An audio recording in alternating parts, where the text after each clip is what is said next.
think a couple of minutes more. Hello, Geshala.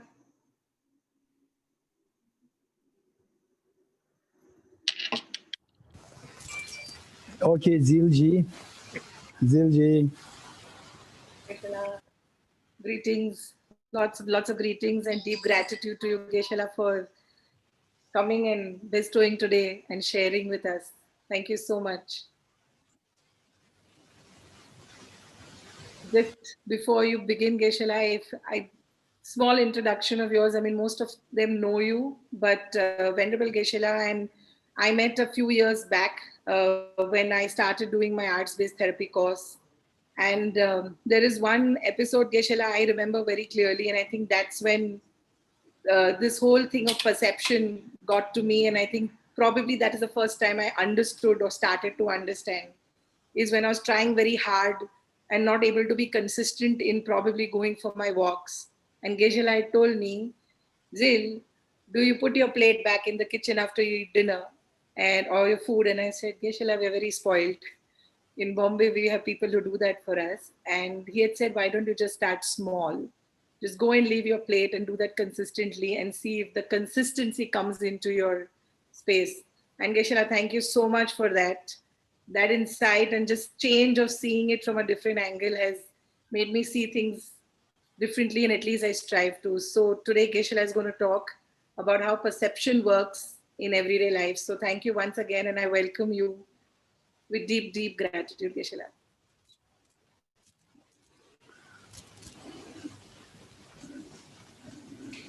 Okay, Zilji, shall I begin? Yes, Geshala, you please do. Okay. It is a great joy for me to be a part of Zeal's program. And of course, I've been knowing Zeal for the last several years. And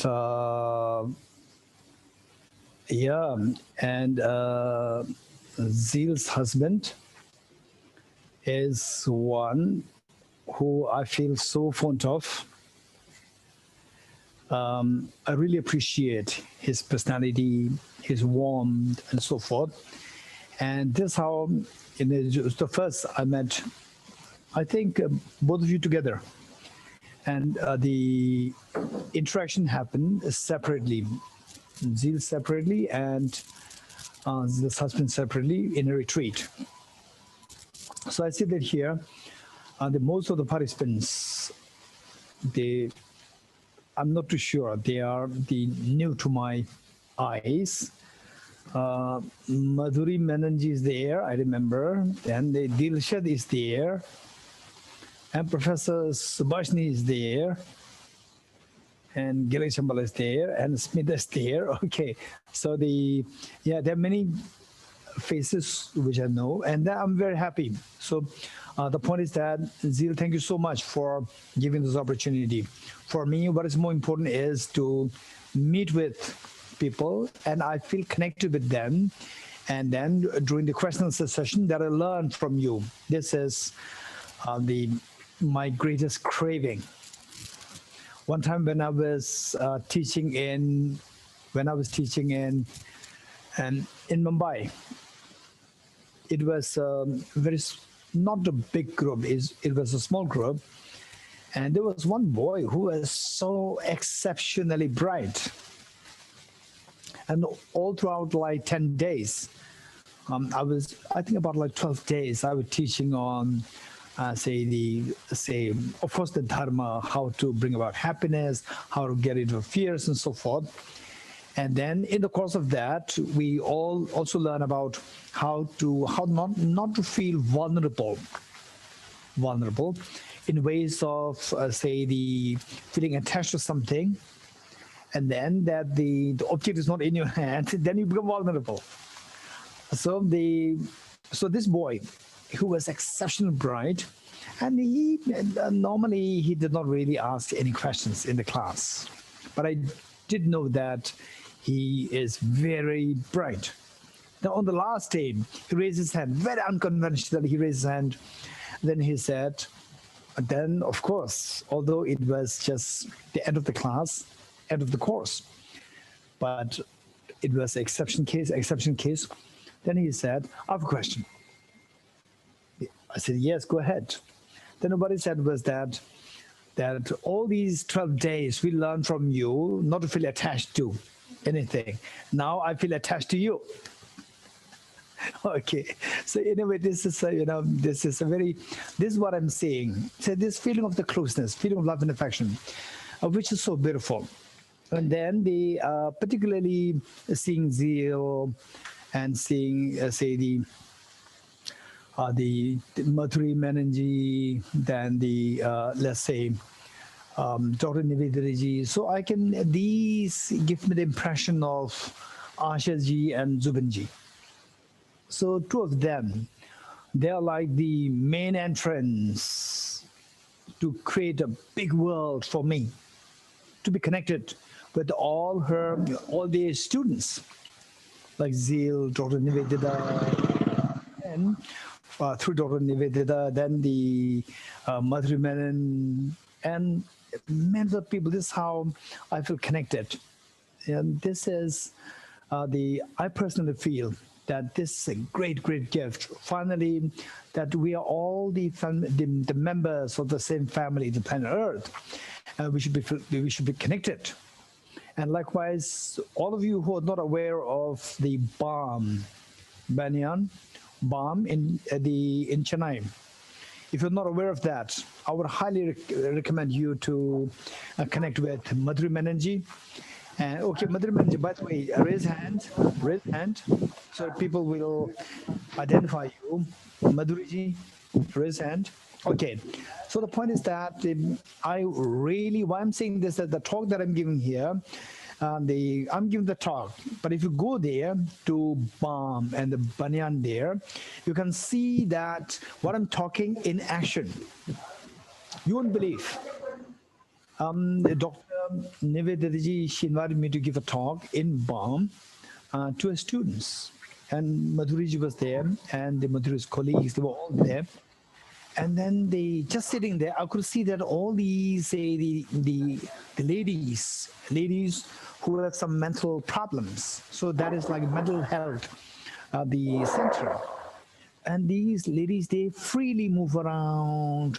And the people there, they have a tremendous respect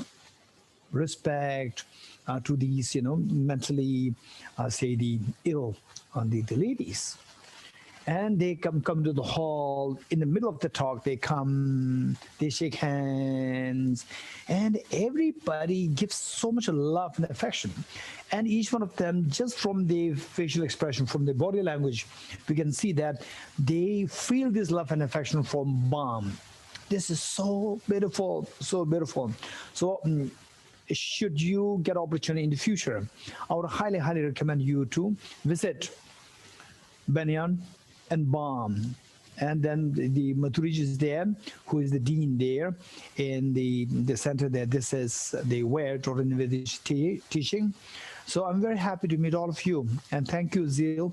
Thank you for organizing this beautiful program for the lighthouse and the Taraloka and all your team members. I really appreciate that you are organizing such a huge program, and I can see that many can be benefited a lot from this.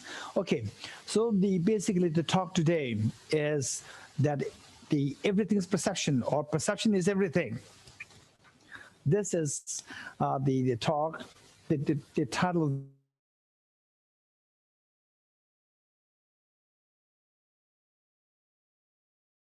is presentation on. So what I'd like to share with you, begin with, is that in this world today, we see that the problems, the mental problems, the number of the people with the mental problems in the form of depression, in the form of anxiety attack, in the form of stress, and the claustrophobia and so forth, we see that the number is increasing, particularly amongst the youth. And then, given that this is in the world, this is the era of the gadgets, the internet, the what is happening is that our world is becoming so isolated. While we are a social animal, we don't get the opportunity to mix with other people, right? If there are like 10 people in one hall, everybody is talking to nobody's talking to somebody else who's sitting next to you. Everybody's talking to somebody on the phone. On the phone. Believe it or not, if the same person that you are talking on the phone, if that person next to you, you will not to talk to that person. You'll talk again to somebody else. Right? This is the trend. And if this is what is happening, we don't get the opportunity to interact with other people. So basically, so that is how our mindset goes in contradiction with our biological design, our physiological design, our genetic design. This is where it goes contradiction. When the contradiction happens, then our immune system cannot take it anymore. So that conflict between the genetic makeup, the design of your biology, the design of your physiology versus the new trend of your living. This contradiction is manifested in the form of depression, stress, anxiety, and so on. Very unfortunate. And because of this, in some cases, the children, they become so demanding on the parents' time, energy, resource, and so forth, and that the parents, they really suffer terribly in most cases. And then in some cases, the parents, they also need time on the gadgets, so they cannot give time to their children. This is again a problem. So this is where the conflicts happen. Now, it is, what should we do? If this is in reality, what should we be doing? So the presentation that I'm going to give you today is going to be a very simple presentation, and it's going to be a very generic presentation. And I would highly suggest you to see how to correlate that with your life, with your, the new trend of the life. See, finally, the purpose of life. Let's not forget this. The purpose of life is, okay, just for information, that it was in 2008, His Holiness the Dalai Lama was invited to give a public address in Delhi University. Huge university, which is about like millions of students there. And then at the end of the address, one girl stood up to ask a question. And the question is, which I'm sure most of you have in your mind. The question is that, Your Holiness, what's the meaning of life? This was the question. His Holiness, without second thought, said that we live on hopes, and we hope for happiness. We live on hopes. If the hope dies, everything collapses, right?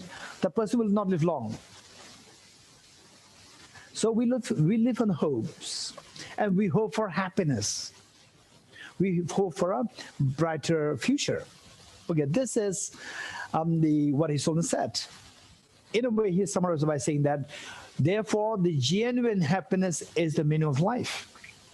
Okay, now, how many of you have this genuine happiness? This is my question, right? How many have this genuine happiness? This is the question. So for that matter, I'm sure that, okay, I'm still searching for something, right?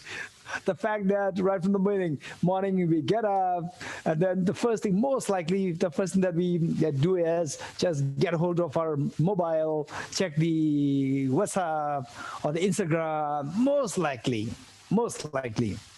Okay, that happens. So the point is that, and then do your wash-ups, brush your teeth, and so forth. Okay.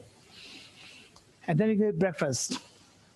This is how we start life. And then we, we keep moving meaning that our body is moving, our mind is moving, right? Uh, for something, moving for to acquire something, to get something. This is what for we are doing that. Okay. Now the question is that did we really feel? Did we really do?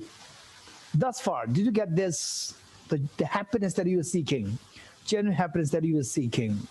Okay, you may have like, say, 5%, 10%, 20, 30, 40%, whatever percentage happiness that you got, and still you are looking for more. You're looking for more with the prospect of getting more happiness. Okay, this is what we are doing. Now the point is that in the process, while we are getting some degree of happiness, we also, there's enormous at the cost of something, right? And that we suffer. We have very difficult days. No doubt, this is what is happening. Okay, just raise your hands. Those who had, or who are having difficult times in your life, who had the experience of very difficult times in your life. Raise your hands. Okay, Dilshad. Okay, so which means that we all have that experience, right?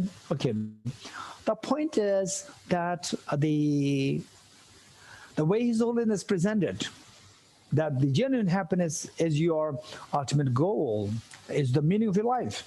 But will I really get this genuine happiness? This question, right? For that matter, this is so important. This is so important. Like, for example, people go through depression, anxiety, and then nowadays, even people go through what is known as anxiety attacks. This is quite a common thing. Some people who I don't really expect them to go through this, even I realized even they're going through these experiences and going through very difficult times, depression, anxiety, stress. This is, in fact, if you sit with somebody, at first they come very nice. And then you talk more and then go deeper, then you see that you feel tired to listen to what the other person is saying. You're getting it? So in other words, everybody's going through difficulties. Keep this in mind.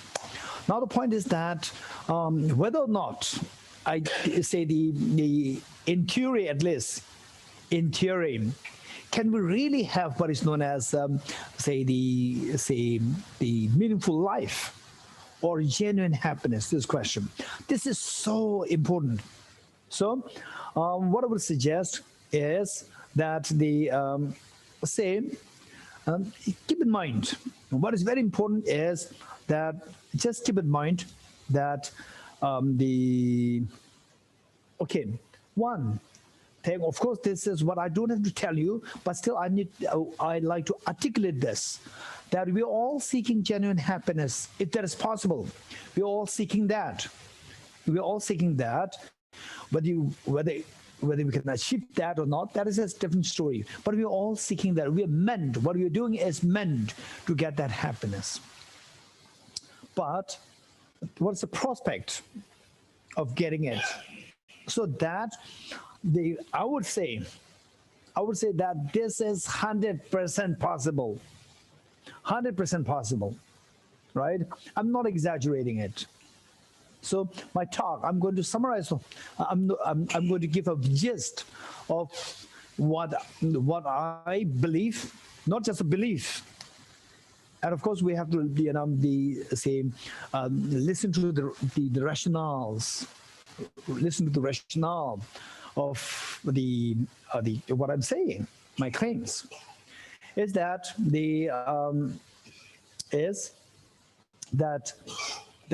the genuine happiness is very possible. What does it mean by genuine happiness in the first place? What is meant by genuine happiness? Okay, for that matter, can you imagine anybody who's closer to having a genuine happiness? Anybody? Okay, raise hands. Raise your hands. Okay, Rupal. Just tell me, unmute yourself and tell me. I think my mom is very close to genuine happiness Very good. because in no matter what form she is or where she is, she's always happy. Very good. Yeah. This is so important. A mom, dad being genuine and happy, that resonates, or that sends a ripple effect to the children. This is so precious. I'm very happy that my talk, the ripple made my talk successful. Thank you, ripple. Okay, so anybody else who you could imagine, or you could think of somebody who is close to what we know as genuine happiness. Anybody? Raise hands. Anybody? Okay, Subhashini ji. Subhashini, unmute yourself. Yes, Subhashini ji.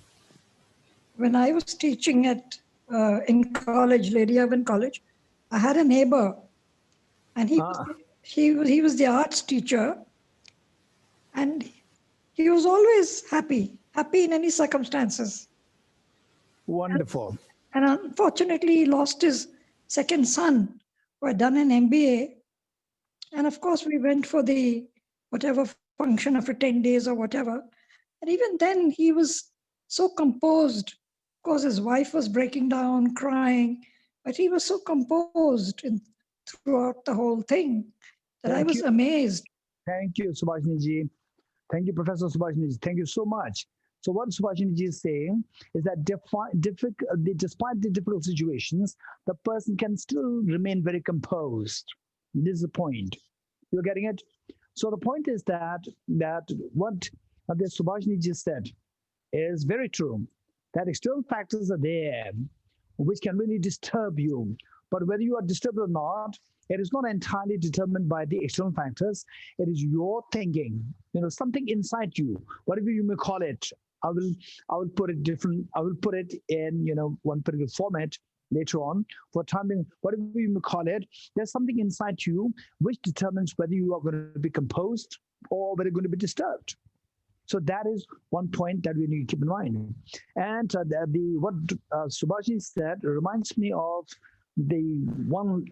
I think some corporate or the government official, one lady came to my office, and usually anybody who comes to my office for whatever, say for counseling or just to to introduce oneself, so there's some link connection. I can say, okay, this person is coming from this this direction, that direction, or through this person, that person. I can see that.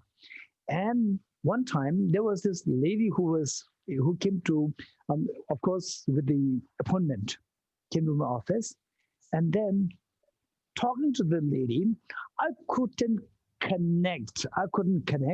That how come that she, in the first place, she knows about Tibet House, number one. Number two, how she got connected, what prompted her to come to Tibet House and for this appointment. So I was curious. Others usually I can easily figure out. Then with great curiosity, I asked her, tell me, how did you know about Tibet House? That's interesting. Okay, look, this is a very important point. It's not my credit. I got the credit, but it is not my work. It is the achievement of somebody else. I told her that your background is very different from Tibet House background and my background. It's very different. So what prompted you what brought you here to my office? And she said that you're right. I have no idea what Tibet House is. So I always, from my office, I go to my house like this. And then very often, I could see one girl. Who is always calm, peaceful, happy. Just see her and your tension dissolves. I'm always meeting one girl there. And then one day, out of curiosity, I asked the girl, how come that you are able to maintain such a composure, such a joy, calmness? This is what I like to learn from you. And she said, then go to Tibet house. You're getting it? Okay. So that's very interesting. Okay. So from this, what I'm saying is that from this, you will also get an impression that say whether you're happy or not happy, this is not purely external. There is something internal which this lady wants to learn. You're getting it? And of course, you being a part of the ZEALS program, and you also wanting to listen to all these series of talks which she and her team they organized, and of course with the aspiration to learn something. This is what for you are here. So with this, what is very important to keep in mind is that like the two hands, okay, say the two hands coming together, it gives rise to the sound. To make it very simple, it can be very simple, but if you really try to relate this to your life experience, it can be life-changing experience if you can relate it. So I'm going to put it very, because I've only 1 hour, right? And then half an hour is gone. But within half an hour, I'll try my best to present what I'm supposed to be sharing with you. So there, say the experiences that you have, that you get, happiness, sadness, anxiety, depression, or the feeling of lightness, feeling of bliss. All these things are like the sound of the clam. The sound of the clam. The sound of the clam.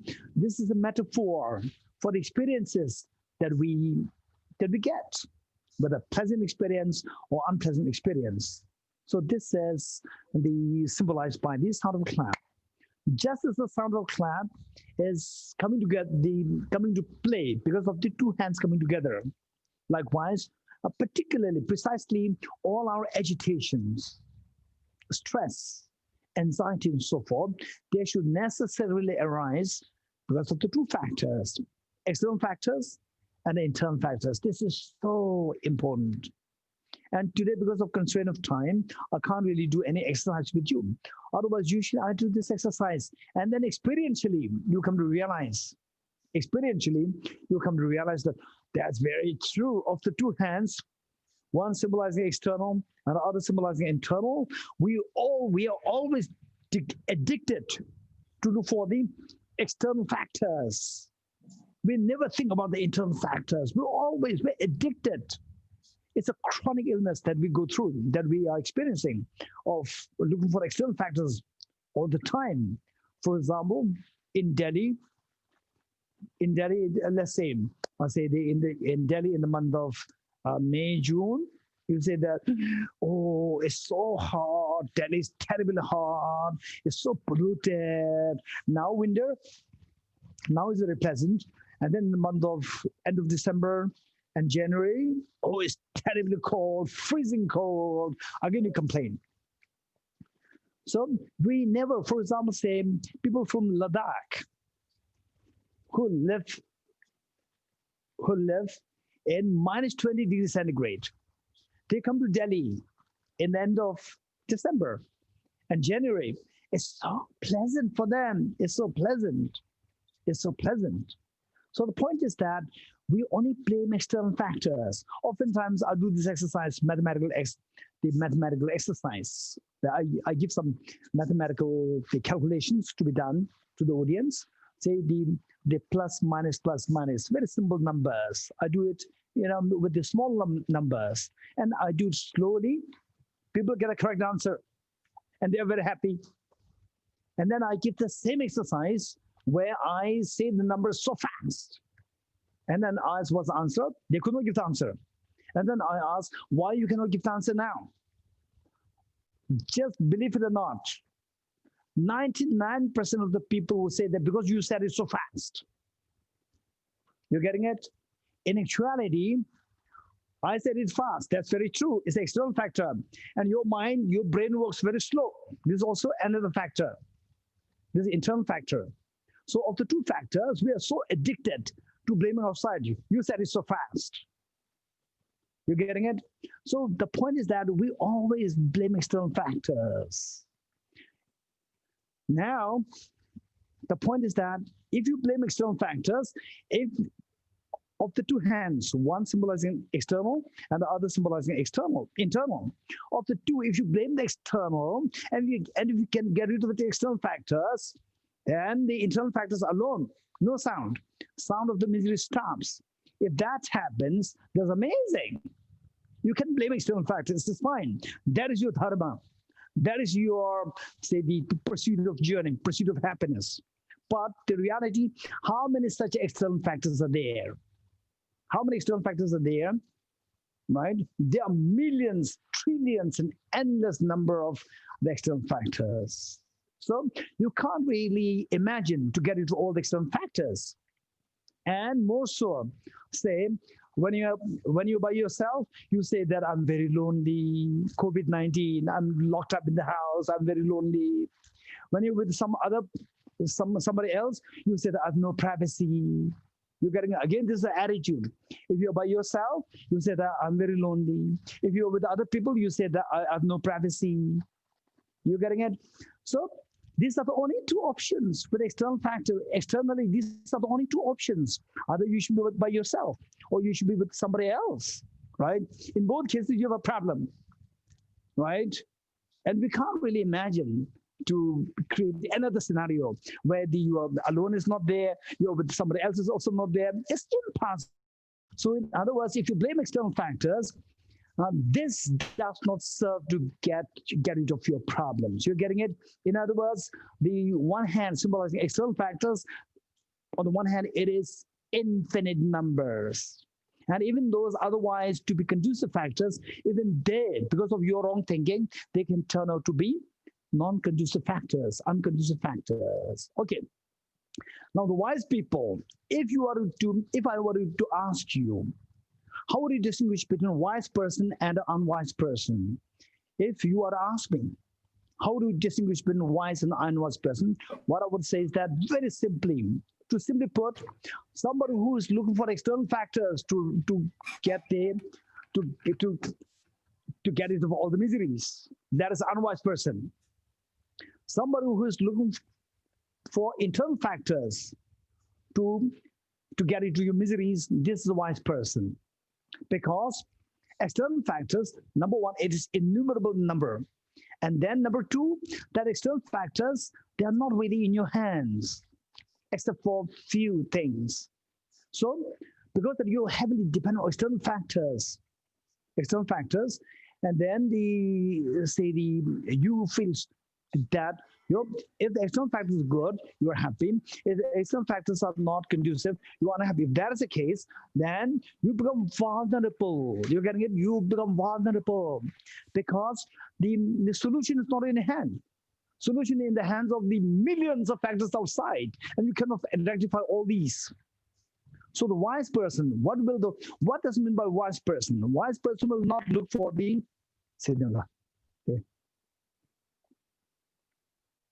screen code measures.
Hear me?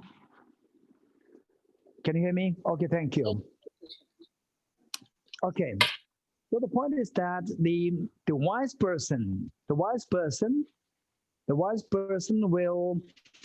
the wise person will not give the remote control to the external factors. So if you heavily depend on the external factors, thinking that external factors will rectify the external factors and my problem will be solved. If this is your belief, you are a very unwise person. So the wise person, what will they do is that of the two hands, one symbolizing external, other symbolizing internal, they will try to fix the internal. External, however strong, the sound of the misery stops. This is the wise person. And I'm sure you have a question. What are the internal factors? This could be your next question. What are the internal factors and how can we rectify the internal factors? Okay, this is your question.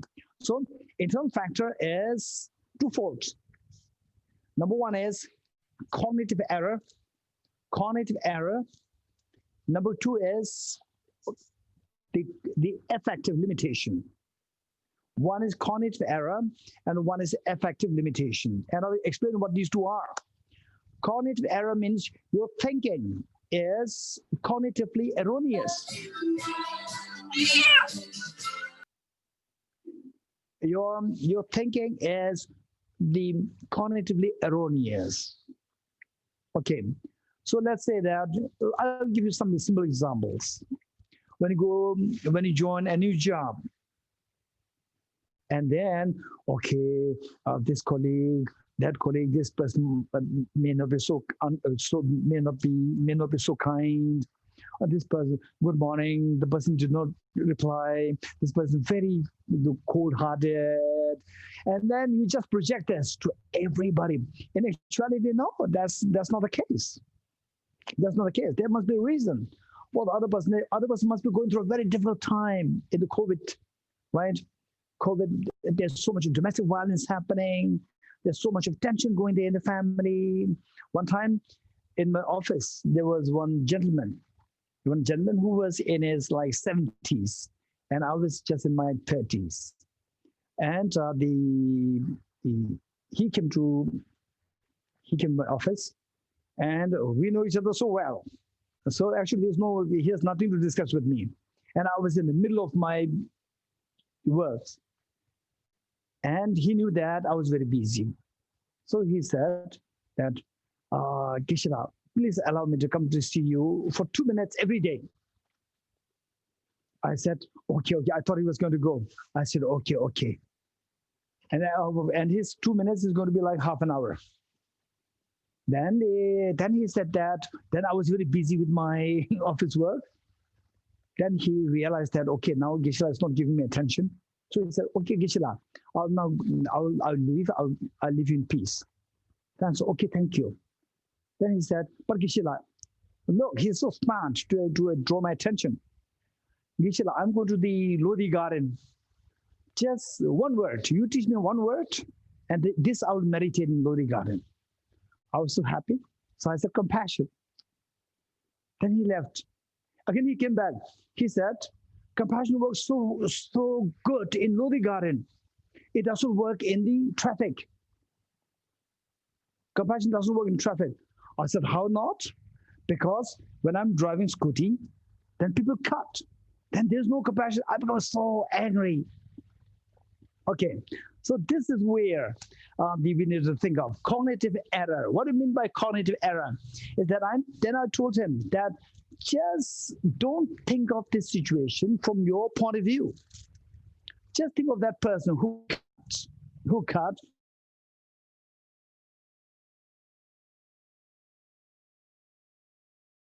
In the kindergarten, nursery, where all the children left with their parents. Now this young girl is waiting for the father to come to pick her up. And she feels so scared, worrying, and very sad. And then this father knows that my daughter is there alone, so I must rush. If you sense it, okay, this could be the reason. Or this gentleman might have the mother who is not being the sick mother not being accepted by the doctors till you deposit like 10,000 rupees. And the mother did not have money offhand. So the mother called the son, and the son was rushing there. If you think of these two scenarios, for sure you will say that you would stop and you will ask him to go. Instead of agitation, you will sympathize with the person. He said, okay, that's good. This is what is meant by, say, your thinking is cognitively erroneous. And then you think of from a different perspective, then your cognitive error is fixed. So that way, your agitation subsides. Number one.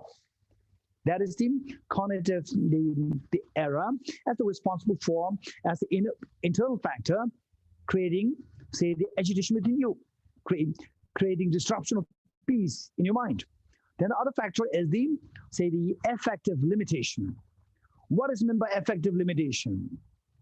This is what Albert Einstein very clearly indicated, that the world, why the world is going through crisis, is because of the optical delusion of, say, the extending your love and affection to us on a very small circle of your family. And otherwise, with this, you create a prison for yourself, because your love could extend only to a very small circle.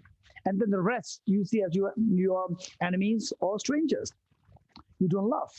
So you create a barrier beyond this.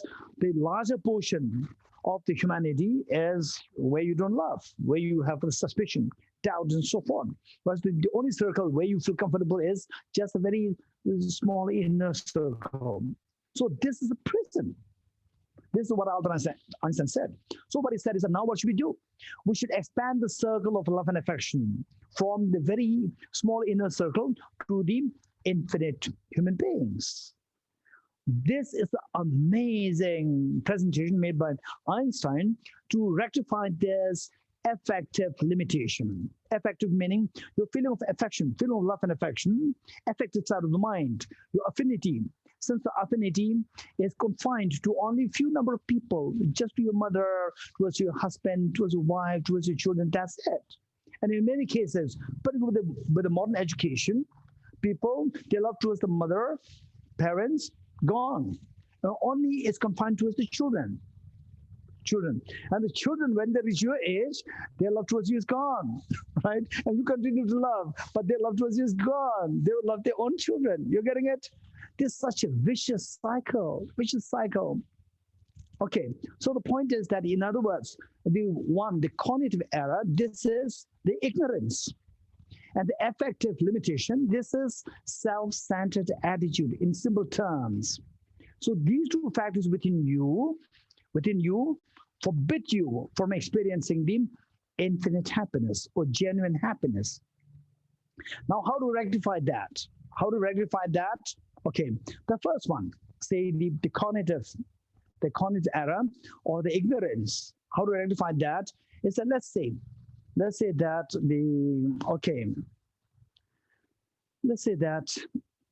you meet your, let's say in your workplace, you meet your colleague and say good morning, and the person did not reply.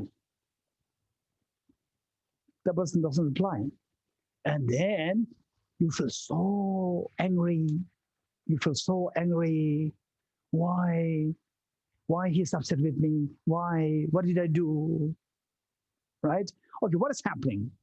What's happening is that your mind is agitated. Let's say that you are looking at me on the screen, right? You are looking at me on the screen. That is your sense consciousness. Which means the perception taking place to your eyes. That's your sense consciousness. Then what is happening is that this sense consciousness is like a mirror. The mirror will not make any judgment. Judgment will be made by your mental consciousness. Oh, he's good, he's not good. Okay, his talk does not really make sense. He's now touching the perception only at the last 5 minutes. right? Earlier, you talk something else, right? These are happening not on your sensory perception. It's all happening on your mental consciousness. You're getting it. Your mental consciousness is the one which processes information, and who provides the information to this mental consciousness? The sense consciousnesses. So how the sense consciousnesses, they provide you with the information. So that information is provided to you in the form of perceptions. Perception. Your ear could hear something. Your eyes could see something. See means you perceive something, right? So you have the perceptions, and these perceptions are raw information. This raw information was provided to your mental consciousness, and the mental consciousness processes it. Okay, good morning, right? And the other person, even with the body language, not so, the accommodating, so loving, so caring, just twists the body and said, and did not say anything, and then left. So your body language, you could see that, their perception. And then you're expecting good morning, right? You said good morning, and then good morning, ma'am. You're expecting that. That's not coming. Your ear's not hearing that, right? You are hearing the absence of this good morning. So these are the perceptions. So these perceptions are provided by your senses. And then, so these perceptions, they are used as information by the mental consciousness to process it. And depending on these, let's say, what degree of ignorance you have, what degree of self-centered attitude you have, depending on these two things, then the information, the processing will happen accordingly. Say, if your mind is very broad-minded, instead of ignorance, if it is full of information, full of knowledge in terms of, say, the vastness of knowledge in terms of space and in terms of time, right? Time meaning, okay, he did not give me the reply, right? I greeted him, he did not give me the reply. But this is just a few minutes. And you are going to be on this earth minimum for the next 20, 30, 40, 50 years with that person. You're getting it? So this few minutes is nothing. If you can see from a very broad picture of the time and in space, then what happens, what is happening today is just few minutes, just a drop in the ocean, right? For you, this is just insignificant. For a billionaire, if you lose, I'll say the 1,000 rupees, it's nothing for a billionaire. Losing 1,000 rupees is nothing. But for somebody who is earning just 1,000 rupees per month, losing 1,000 rupees is huge loss. You're getting it? So depending on how much information that you have broad information in terms of time and space. For you, this what you're seeing, this information that you're getting now, which you're getting through your eyes and through ears, that perception is very minuscule. It's tiny, insignificant. That cannot really affect your mind. One. Number two, affective mind. Affective mind with this information, then if you really have a sense of less self-centered attitude, less selfish, in other words, less selfish, then what you do is that, okay, this person, usually he gives me a reply. He gives me a very warm reply. Today he did not give me a reply, or something he must be going through a difficulty in the family. You're getting it? And then, okay, you go to ask somebody else. Okay, our friend today he seems to be a little not happy. Did you hear anything bad about his family background and so forth? You inquire, and then you may come to realize that he had a very difficult fight in the family, or the tragedy happened in the family, right? So if there is a reason, so you'll inquire only if there's a sense of concern for the person. If you're very selfish, you will just make the judgment on the basis of what the perception created by the information provided to you by the perception of your eyes and the ears. You'll make the judgment. Okay, this person is very selfish. Actually, you are very selfish. This person is very selfish. I greeted him and he did not reply, right? But if you look at from a broader perspective, if you minimize your self-centered attitude, if you look at the other person from the light of concern, affection, then you realize that, okay, you most likely somebody who always replies positively to you suddenly doesn't give you a good reply. Most likely the person is going through some difficult times. So there, the person deserves your compassion, not your anger. You're getting it? Whereas if you don't have this love and affection, then the selfishness will immediately make you to erupt into anger. Whereas the other cherished mind will make you to look at the deeper reality of the person. And then instead of anger, you will empathize with the person. You're getting it? Finally, who benefits? You benefit. You don't have the anger. And the anger is the one which consumes your immune system, which disrupts your immune system. And once your immune system is gone, your health just deteriorates. So your health issue all are attracted, health issues, they're all attracted by the selfishness. So therefore, sense of concern will give you the same information that you get to what you see, to what you hear. This perception, you will be able to interpret it differently if your inside factor, instead of selfishness, if it is other cherished mind, instead of ignorance, if there's a full enriched with knowledge. If you have these two factors there, then the process will be very different, and your mind, instead of agitation, will give rise to peace of mind and happiness. This is so important. So therefore, if somebody were to ask you, what is your dharma of your life?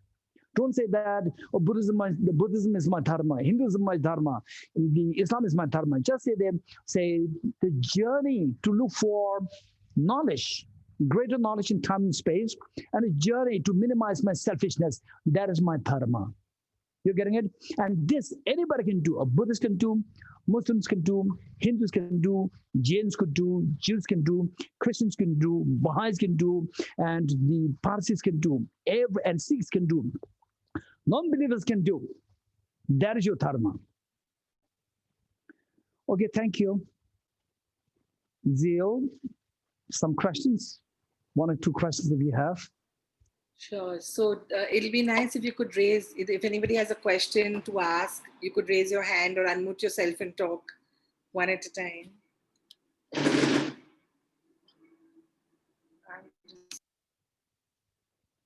Okay, if you have questions, just raise your hands.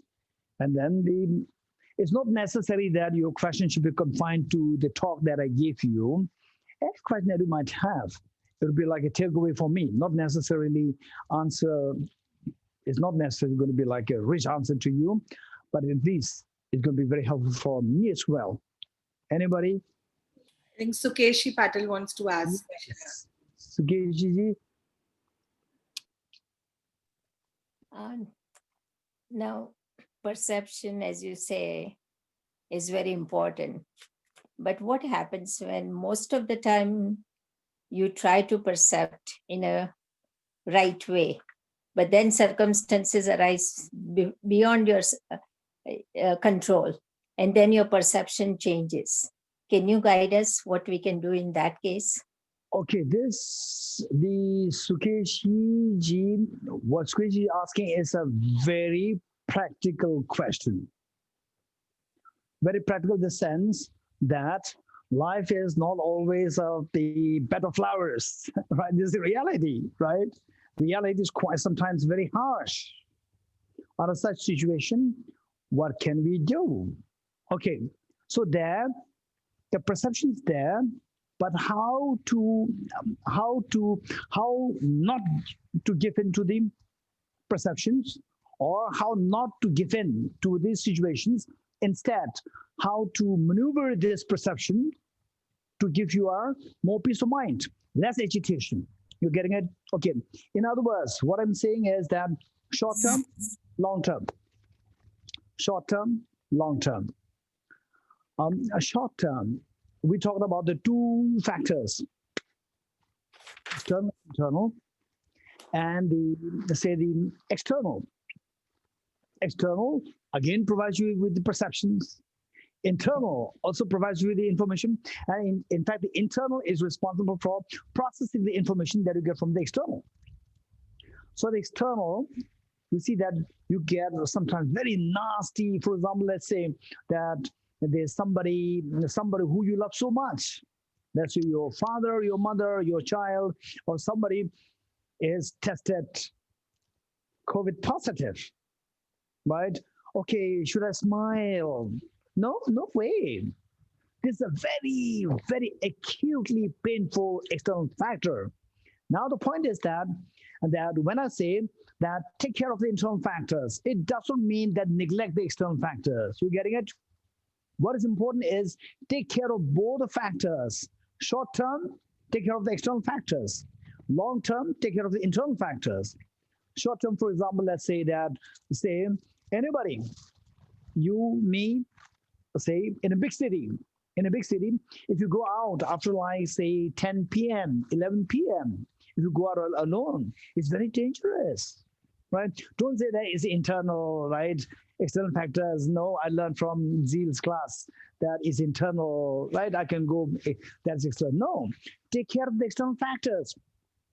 But what I'm saying is that you cannot think of eradicating all the external factors. Try your best to minimize the external factors, which can potentially give rise to pain in you, right? But so finally, a long run, if you want to get rid of all the miseries, we can. External factors, the number is innumerable. The internal factors, the number is just 2. You're getting it just 2. You can fix these 2 things. Fix these 2 things, then of the 2 hands, one will be removed completely. So only the external factors are left. External factors, no sound. And say instead of the ignorance, you have the wisdom. Wisdom to know the broad spectrum of dependent origination, how everything is all dependent originated, how everything is all interdependent, interconnected. COVID-19 is the best example. COVID-19, how we see the whole world is connected, right? So say that, okay, it doesn't matter, it happened in Wuhan, there's nothing to do with India. No, it affects. Now the whole economy of the India is shattered. Whole economy of the world is shattered. Whole family is shattered by the Wuhan, the virus. So look at how the whole world is interconnected. So we should have a broader picture of the interdependency. On that basis, then see how to minimize the self-centered attitude. We're all connected. That, okay, I'm connected with my hand. Because I'm connected with my hand, I should learn how to take care of my hands. This hand is not me, right? I don't care. No, this is unwise because I'm dependent on my hand. So therefore, I should learn how to take care of this hand.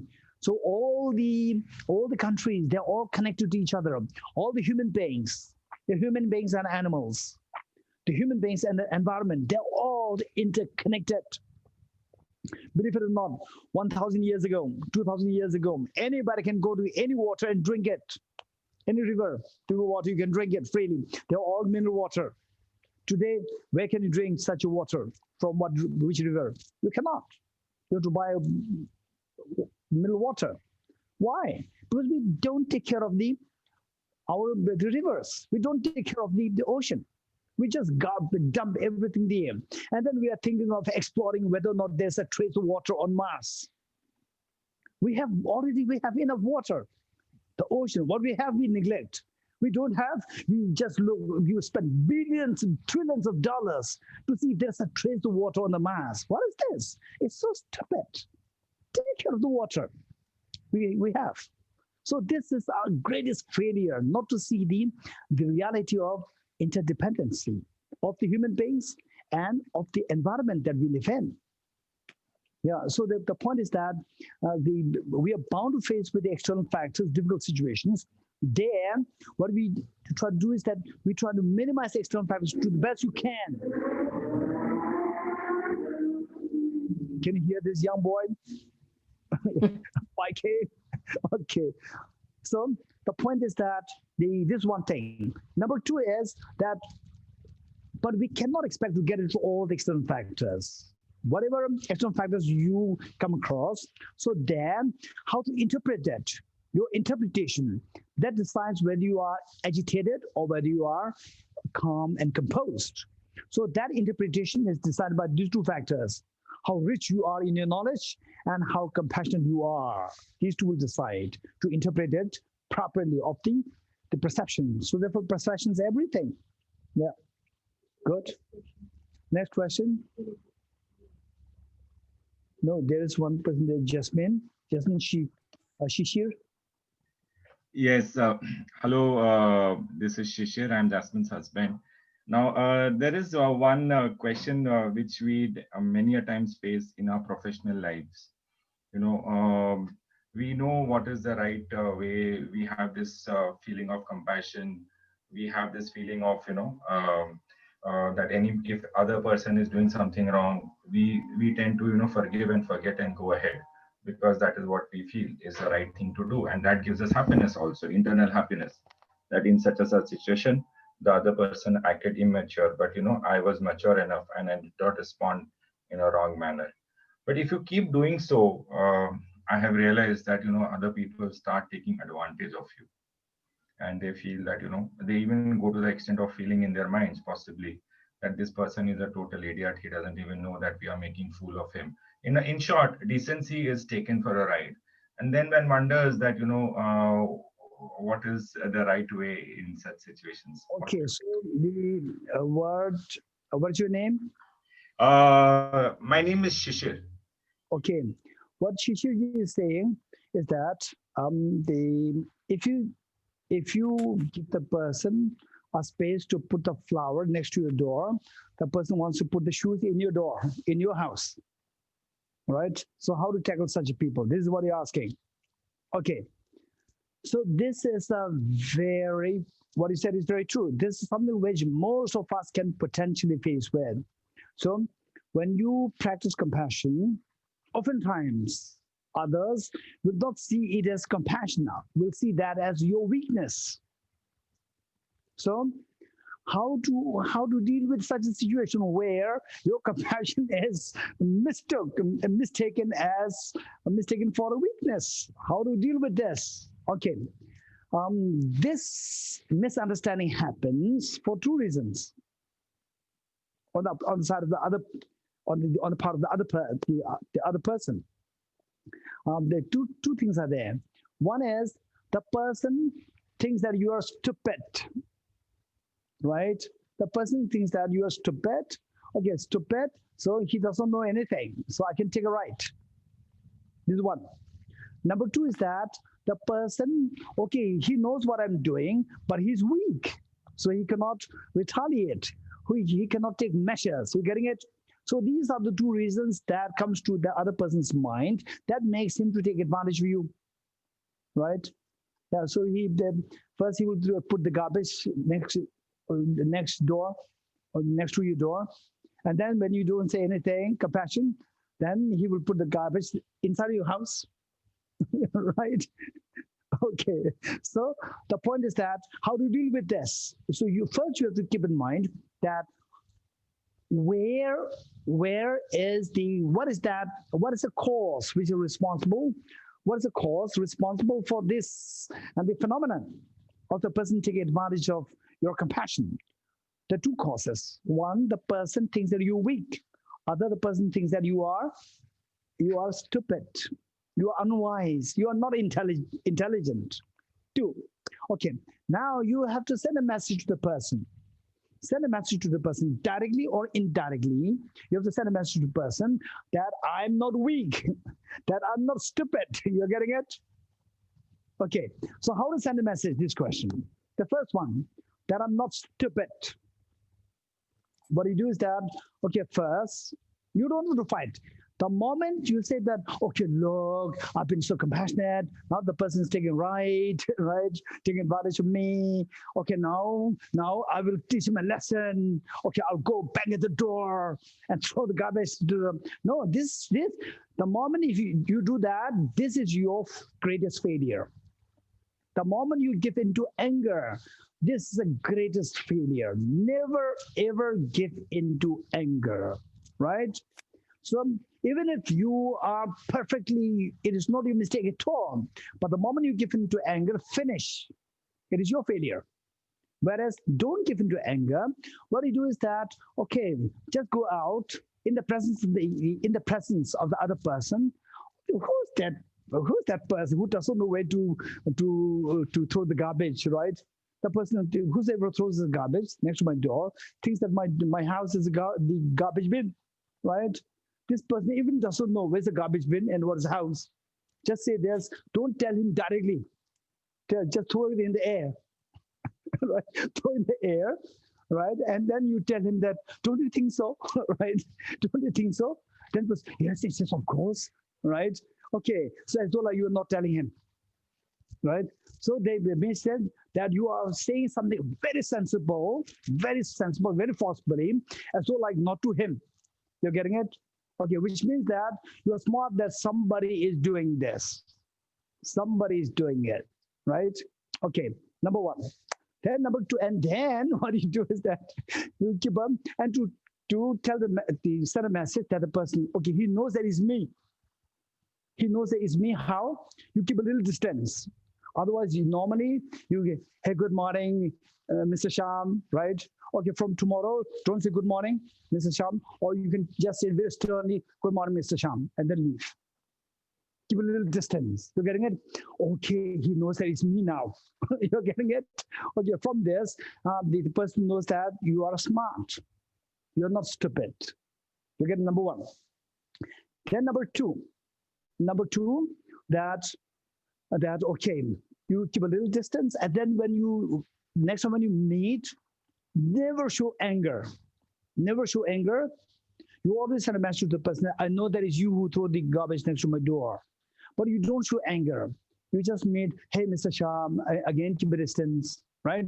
This is what only a very strong person can do. Weak person, the moment the person discovers that the person was doing the narcissism towards you, instantly the person will just express this in the form of anger. Anger will come out. That is a sign of weakness. Never ever give in to anger. Just when you meet a person, it's to like very normal, Mr. Sham, yeah, good morning. And again, keep a little distance. You're getting it? Then one day you will surely get a time where the other person is in a dire need of your help. So there, the person will think that now, Mr. Shishir, he will take advantage. He will take revenge of me, right? Now I'm weak. He will take revenge. Instead of taking revenge, you help. You help. This is what the weak person cannot do. Weak person will instantly take revenge. So a strong person can help. And then again, you keep a distance. You're getting it? This is what only a strong person can do. So with this, the person can feel that instead of taking revenge, she is now helping me, right? And then you keep a distance. He's very smart. He does not allow me to enter into empire, right? He's keeping distance. So he can sense that you are very smart, plus that you are not weak. And then, believe it or not only he will stop throwing this garbage next to your door, next time he sees you in the light of respect. Respect, because you are smart and you are very loving and very strong. You're getting it? Okay. In fact, this connects me to one story. I like to share this anecdote. In a monastery, there was of course the head of the monastery is known as the abbot, and the deputy abbot, very respected positions. And amongst the junior monks, there was one monk who was always very revolutionary, rebellious against the authority. So he was always against the authority, the abbot, the vice abbot, always challenging them. One day, the deputy abbot, he was hospitalized. For what? And discovered that he was suffering from cancer. And he needed blood donation. So the disciplinarian of the monastery made the announcement to the monks.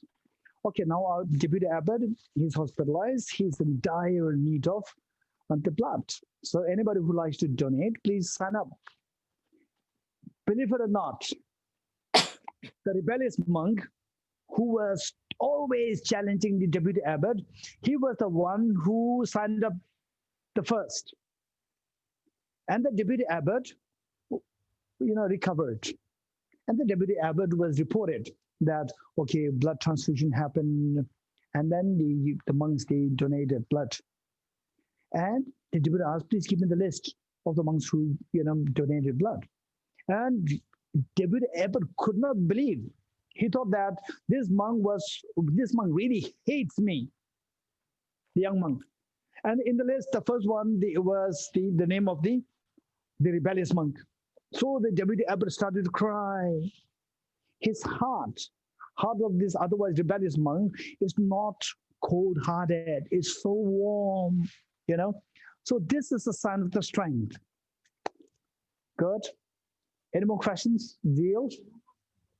Yes, Geshe-la, there are a few questions which are on chat.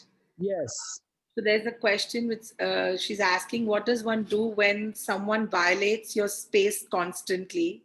How can you be compassionate then and keep your peace? Which one? Which question? Dwani has asked, Dwani Vivek, she's asking, what does one do when someone violates your space constantly? How can you be compassionate then and keep your peace? Which question? I can see that. Okay. Yeah. Which question? Just show that to me. Just 1 second, Geshe-la. Dwani, would you just like to ask the question? What does one do when someone violates your space? How can you be compassionate then and keep your peace? Yes. Okay. So in fact, if what we discuss now, the persons that somebody always comes to create nuisance on you, violates your private space. So then it's the same. The two things. Why? First, you have to explore why this person is doing like this. Two reasons. One, the person sees you as weak. Number two, your person sees you as not smart, right? So you have to prove that I'm not stupid. I'm smart. You have to prove that I'm not weak. I'm strong, right? But never give in to anger. Okay, 3 tips. 1, don't give in to anger no matter what. At any cost, don't give in to anger. The moment you give in to anger, finish. You're the loser. Never give in to anger, but you must send a message that I'm not stupid, I'm smart. You're getting it? By keeping distance. Then you prove that I'm strong.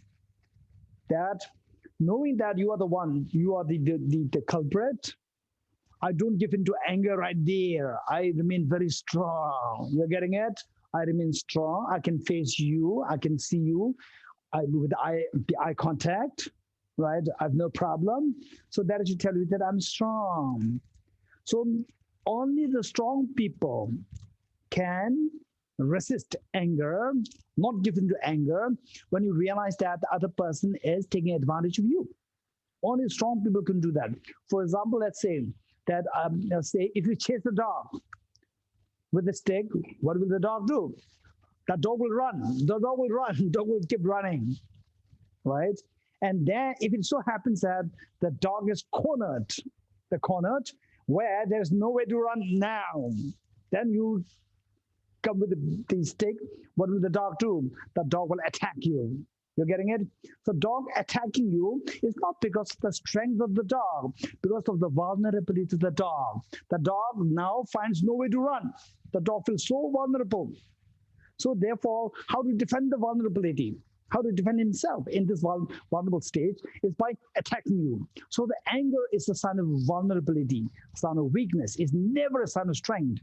With anger, you will not accomplish anything good, be it family, be it in a community, on the national level, on the international level. Anger can never give you anything meaningful. It can only destroy you. So never give in to anger. Simply prove that you are not stupid. Simply prove that you are strong. you will win. And that too with compassion. Thank you so much, Geshe-la. But I just have a question for that. When I'm trying to keep my distance, I'm coming across as a very cold person to people around me. And I don't want to come across that way also. I say it again. When I'm keeping my distance to sort of create my boundary or save myself from being annoyed or violated, I come across as a cold person. Then I come across as somebody who doesn't care, and it's not like that. So how can I balance that out? No, I could not follow you fully. So you are saying that while I try to maintain distance, keep distance, then what? Yeah. You come across? I come across as a very cold person, as a disinterested person. And Yes, then? so then it doesn't look nice on me, and that's not how I want it. I mean, I'm not meaning to be cold. I'm just trying to sort of save myself, from being violated. Okay. So basically, the thing is that, okay, there are many nuances there. Yeah. Nuances there. One of the things that I like to share with you is that when when a bull comes, right? Don't say this is my track, this is my lane. You are intruding my lane. Don't say this. You better maneuver yourself. Don't expect the bull to maneuver. You're getting it? In other words, if the other person is really extremely selfish, and extremely nasty, so there the best thing is maneuver yourself. You're getting it? Maneuver yourself, maintain distance, and in front of him, behind him, in both cases, never say anything bad about the person, even behind him. This is so important because this person who's really nasty, who's really cruel, that person is the one who is really suffering terribly because of his cruelty, because of his nastiness. This person is suffering terribly. This person is not getting love and affection. But everybody's born to crave for love. Yet this person is not getting love and affection. So if you analyze well, you see that even this person has, in his own ways, there are good qualities. There are good qualities because most of the people, they don't like him. They will not be happy to pronounce the person's good qualities. So behind him, you can mention the good qualities of the person. You're getting it? Don't exaggerate the qualities, the real good qualities. Then the person, when the person hears that, oh, the Dhwani is talking nicely about you. You must be joking. No, I mean it. I was talking to her. She's talking very good thing about. She never talks anything bad about you. Instantly, the person will surrender. You're getting it? Yeah. You will see the body language of the person next time, right? The person sees you. You can see from the body language. You see that the person surrenders with appreciation. Yeah. Yes. Thank you. Thank you so much. Welcome. Geshe-la, there is another question by Kritika. She's asking, what is the dharma of a student? How can we as students contribute for the betterment of the world? Okay. This is a good question. Thank you so much. What is the dharma of a student and how can a student contribute to the betterment of the world? One, let's say, first think of helping yourself, right? Short term, think of helping yourself. Long term, think of helping the larger community, right? How do you think of helping the larger community? By cultivating the leadership qualities. This is so important. Think of eventually serving the community by leading, not in a corrupted way, by leading in a very affectionate, loving, and wise way. What is wise leader? Wise leader, say two qualities required. One is the knowledge, vast knowledge, And the other one is heart, good heart. And number 3, integrity. Integrity. You're getting it? Integrity. What you teach, you do it yourself. Knowledge, vast knowledge, integrity, and good heart. These 3 must be there. So as a student, these are 3 things that you have to learn in your life so that you can make contribution to make the immediate group, family happier, and in the long run to really make a difference by means of leading the community. Okay. Geshe-la, there's a question. Is there a best or most effective or suggested time, according to you, to meditate? Okay. So ideally speaking, in other words, the question is, what is the best time for meditation? Right? Okay. Yes, best time, and then how can they do it regularly is what they're asking, to keep consistency. What is the best time? And number 2, how to build a consistency in your meditation. Right? 2 things. The best time for meditation. Number 1, to build consistency. First, I will do with the consistency of the meditation. For the consistent meditation, they say, okay, I must be a perfect student. So I went to Zeal's the program, and I learned that what the knowledge, then the good heart, integrity, I should do everything, and that must be supported by the meditation. I must do like 1 hour meditation. Don't be very realistic. Be very realistic. Be very realistic, meaning that start small. Don't start big. Meditation, don't start big. Start small. First, the consistency is important. Once you build the consistency, then you can focus on the quantity. First, focus on the quality, not the quantity. Just make it small, keep it small, because you're doing something new. Because you're doing something new, it's quite difficult. Because it's difficult, if it's huge, then day 1, out of curiosity, out of excitement, you like to do it. But then day 2, you feel, okay, still I have 5 minutes later, I'll do it later after 5 minutes, and 5 minutes never comes. Particularly nowadays with the era of Instagram, Facebook, the WhatsApp, and so forth, the 5 minutes never ends. So the point is that make it small. Meditation, if possible, try to do, first learn it from a very genuine lineage. Genuine lineage. Don't just watch a YouTube or what is meditation. YouTube, and then, okay, wow, 1 hour meditation, I'll do 1 hour. No, this is not at all the good approach. Always meet a good teacher, number 1. A standard teacher, number 1. And then do the meditation like maximum 5 minutes. And even if you enjoy so much, don't do it more, right?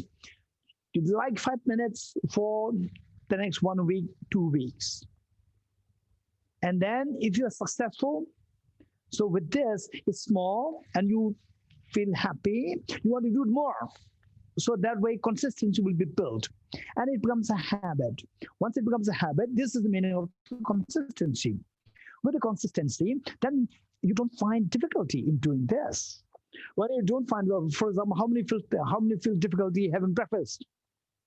No difficulty, right? Breakfast, everybody's looking forward to having breakfast because it's very easy. You're getting it? So when you find it easy, you feel like doing it. So this is how consistency can be built. Now the next part is, what's the best time for meditation? Ideally speaking, morning is a very good time. Morning is a very good time. But it's not that morning is the best for everybody. This is not the case. It depends on the individual to individual. It differs from individual to individual. So one thing that I can share with, if you are exposed to meditation for an extended period of time and you still face difficulty with the meditation, then with the tiredness and so forth, then what I would suggest is that do the meditation, say, after taking a good rest. Meaning, say, if you go to bed and then say if you go to bed and then morning you wake up, you are very fresh.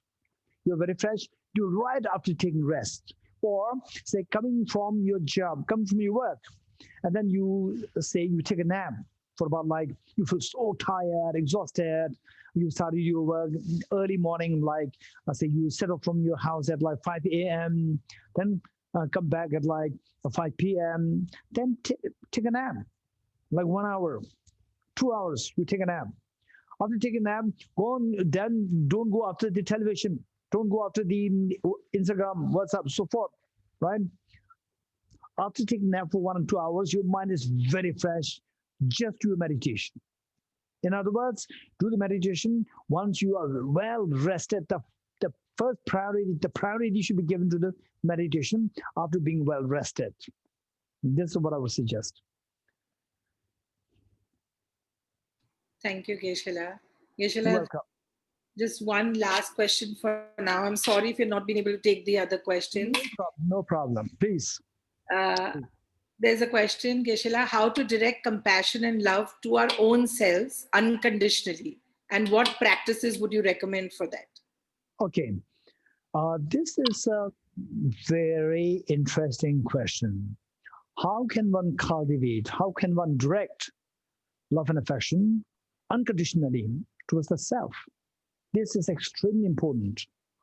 Extremely important. In the first place, say one. So first, I'll give you a very generic answer. Then number two, I'll give you a very technical answer. Say nowadays, we oftentimes hear people saying that I hate myself. Right? I hate myself. This is what oftentimes what I hear. It's very unfortunate.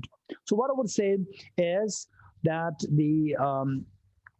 when one says that I don't love myself, I hate myself for this reason, for that reason, so forth. Whatever is the reason, for whatever reason you hate yourself, you dislike yourself.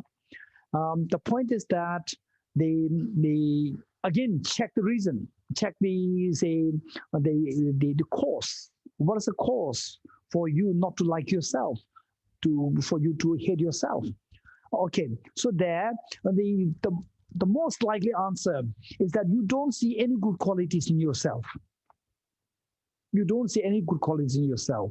You see that it's just worthless. I'm just a worthless person. I'm totally worthless, right? So look at that person. He's so good. Look at she's so good. She's so competent. He's my junior. They're so good. My senior. They're so good. My colleague. They're so good. I'm not. I'm good at nothing, right? Who am I? This is what happens. Okay.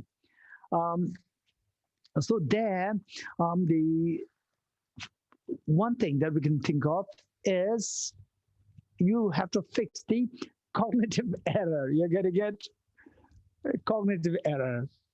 Cognitive, affective. How to love yourself? That is affective. Affective is related to cognitive. So cognitively, you say, I'm not good at anything, right? So once I was in a girls' school, in a very prestigious girls' school.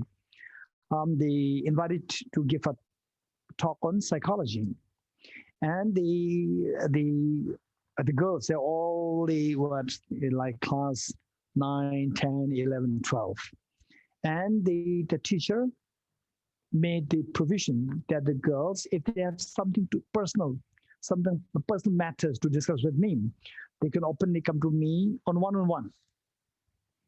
And then the girls, they are in queue to share something personal with me. And there was one girl who was just in class 10, maybe aged about like maybe 14 or 15. And she said that I'm not good at anything, right? I'm not good at anything. I don't like myself. Then I said that, okay, I don't know you. I don't know you, but you're a very fortunate girl, because look at this school. This school say how much your parents pay for your education here. They pay a huge amount, right? Which the same amount can give education to like 10 girls in the normal schools. And this is amount. And she said, she's even smarter. What she said is that this is why I feel I'm so undeserving. My parents, they're giving so much, and then I cannot. The income and the outcome is so less. No, what is that? Okay, they say what I get is so much, and what I come up with is just nothing. I cannot be as productive the way the parents give me the opportunity. And I said, okay, that's fine. That's fine. So I will give you one job. I told her, I'll give you one job. She said, yes.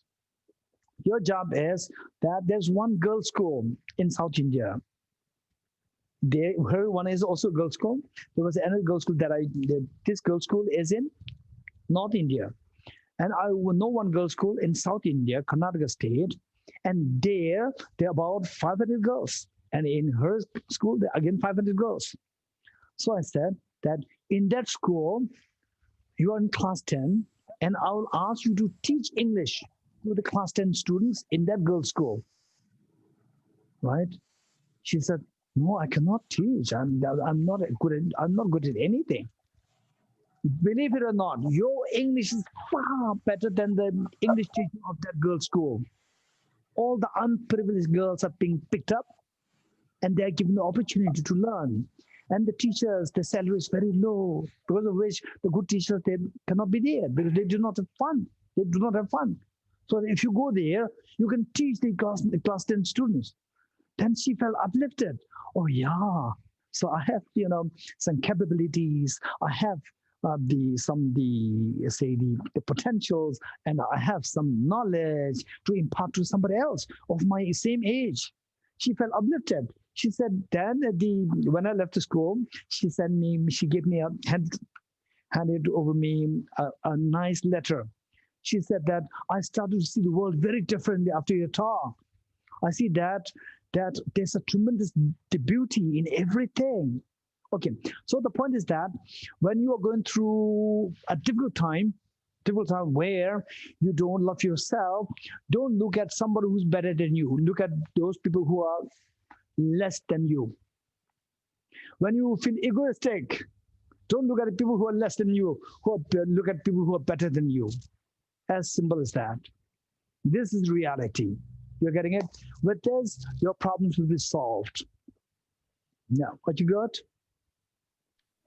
Thank you so much, Geshe-la. I think with that, we're going to, I'm sorry if we've not taken others' questions, but we've gone overshot. Geshe-la, I told you an hour, but I've taken more time from you. So have all of us. But deep, deep gratitude to Geshe-la for coming and sharing these insights. There have been lots of gratitude and thank yous to you. And hoping that we go back with much more so that we can apply in our lives and then have the same ripple effect for others in our lives too. So Geshe-la, deep, deep gratitude, and thank you so much for giving your time. And thank you to Tibet House for supporting this and being here. Thank you so much. Thank you, Zil. Thank you. Thank you, Geshe-la. You, the team of Zil's team. Yes, and each and every one of you, the audience. Thank you so much for patient listening, and what a joy to be with all of you. Thank you. Thank you, Geshe-la. Yep. Thank you. Thank you. Thank you. Thank you. Thank you, Geshe-la. Thank you. Thank you, Geshe-la. Thank you. Thank you. Gratitude. Thank you so much. Gratitude.